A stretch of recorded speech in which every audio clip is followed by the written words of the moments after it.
We know congressional investigators revealed text messages this week between 3 Fox hosts and Mark Meadows as part of the case that they are building against Mark Meadows. The network's personalities pleading with Meadows to get Trump to condemn the violence as the attack was unfolding and happening. We also know this news has not been covered by Fox really until last night, when Fox host Sean Hannity was confronted by one of his own colleagues on air. CNN's chief media correspondent, anchor of Reliable Sources, Brian Stelter, is here with me now. Brian, what happened?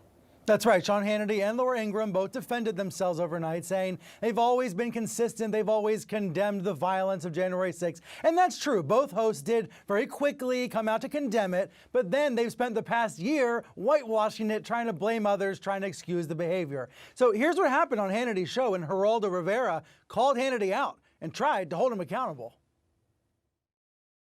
I beg you, Sean, to remember the frame of mind you were in when you wrote that text on January 6th, and when Laura did, and when Brian did, and when Don Jr. did. Remember the concern you had. Remember the frustration you had at our beloved 45th president. Yeah, because I wanted a riot to end. How can he be doing this? Why doesn't he say something? Why? Okay, but the point is he did.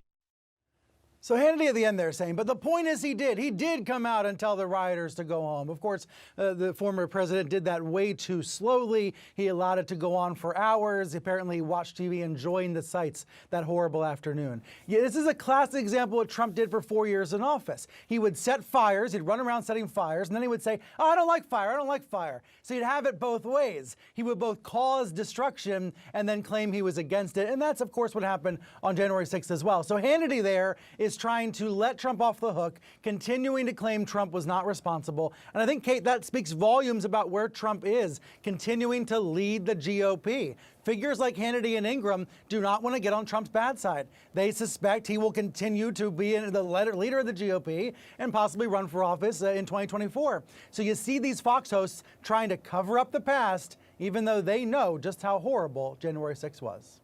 See, that's his colleague calling him out. What's your reaction? Well, I have to wonder if Geraldo River will be the next to leave Fox because they just don't take kindly to this kind of pushback. But listen, Sean didn't really clear up anything, and Laura Ingraham said similar things, really defending themselves.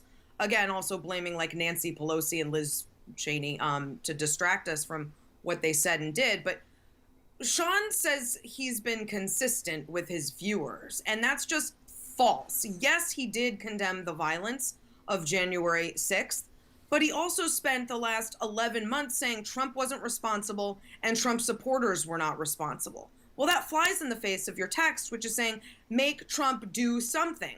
Have Trump stop these people because presumably these people are there because of Trump and can be swayed by Trump. So those things are incongruous, and that's, same goes for Laura and Brian Kilmeade and Tucker Carlson and name your Fox News entertainment host. But that did nothing to clear up anything, really.